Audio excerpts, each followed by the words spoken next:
기원!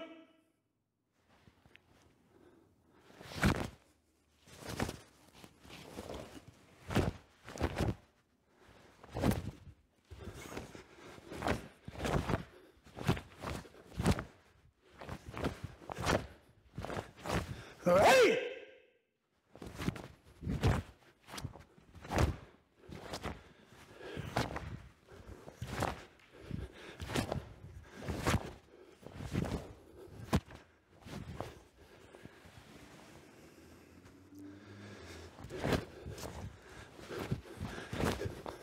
Hey!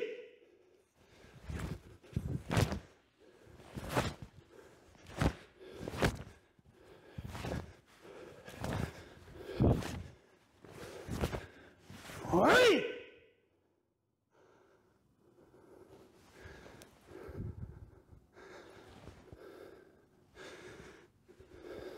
Welcome to this section of the Jian kata. As we normally do, we'll have a look at the history of the kata. We'll meet some old friends again who we've met in various other katas, and we'll look at its history and the misapprehension or the misconception about the name and the naming. We'll try and delve a little bit into that. This is the 14th of the 15 katas that we're likely to do. So what we'll do with this and the next one is we'll recap all the previous key points. In case you've missed previous videos, we'll cover them again, and what we'll do, if we reference a particular video that we've done a section in before, we'll put a link in the description box below the video so you can go and have a look at that and see the full context. So Jian, it's generally sort of regarded as one of the three temple katas, Jian, Jitai and Jiin.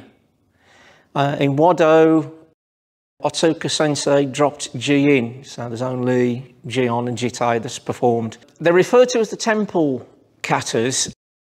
It seems in the past, Jian or Jianji was the name that was referred to Buddhist temples or Buddhist monks. So I think the idea that it came from southern China, from the southern Chinese Kung Fu temples, has stuck. So they're referred to as the temple katas. But the kanji of Jian, if you put it into a translation engine, it comes back as something like love and goodness or mercy and kindness. So the tenuous sort of link to the temple is pretty much that. It's tenuous, but they have become known as the three temple katas. Maybe that the love and goodness and kindness and compassion were the hallmarks of the Buddhists in the temples, so that has also fed into the naming system. In Japanese, there's three language systems. There's kanji, which is what everybody associates with Japanese language. There's hiragana and katakana.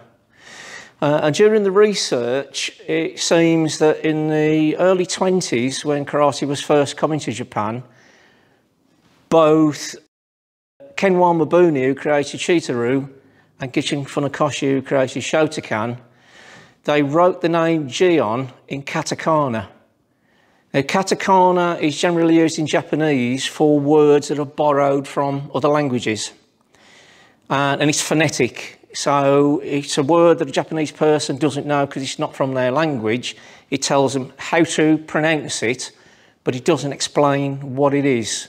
So in their early writings in the 20s, it was always written in katakana.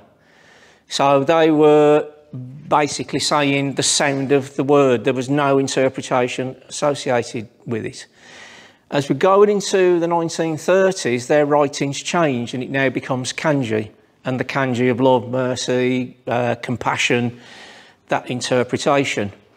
And it seems that during the 30s, the Japanese were gearing up for World War II, and the first attack was against China, and this was part of possibly a propaganda system to start demonising the Chinese and belittling the Chinese. So there was that change from it being a foreign word to more sort of Japanese in origin. Possibly the same reason why Funakoshi renamed, Naihanchi Teki, etc., etc. It was getting away from its Okinawan come Chinese roots. It seems the general opinion is it came from southern China via Soka Matsumura of Shinto, Basai, Koshanku fame. And at some stage, again, this history is lost, but Itosu is involved, and there's some sort of debate about what level of adaptation Itosu made. I found one source that was very well written and quite well referenced that suggested that Itosu actually created Jion, and it was an amalgamation of Jiyin and Jitai. And this source was saying that Jiyin and Jitai were weapons katas. Itosu took the weapons techniques and adapted them into karate techniques, open, empty hand techniques, and created Jion. Whether that's true or not, but it was a well-written, well-referenced source that claims this. So again, we can see this Matsumura, China, Okinawa, Itosu, Funakoshi, Mabuni, into Japan, and eventually into Wado. Part of this claim that it was created by Itosu, one of the references they made was it doesn't appear, Jion doesn't appear in any of the classic Okinawan kata series.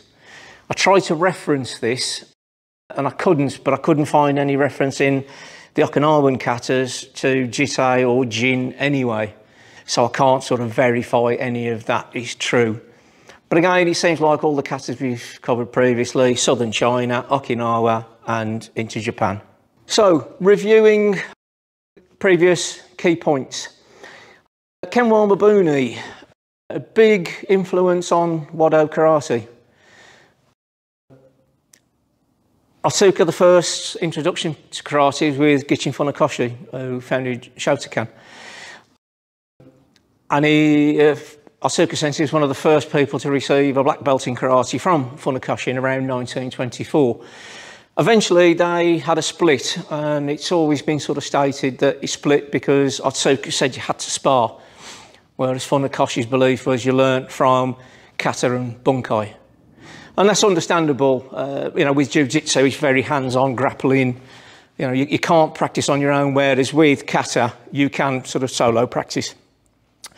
So Asuka then sought out Kenwa Mabuni, an encyclopedic knowledge of kata, huge numbers of kata, and a highly respected martial artist. And Mabuni was also of the opinion you should spar. And him and his students used to wear baseball armour, padded chest plates, shin plates, arms, face masks, and they used to spar.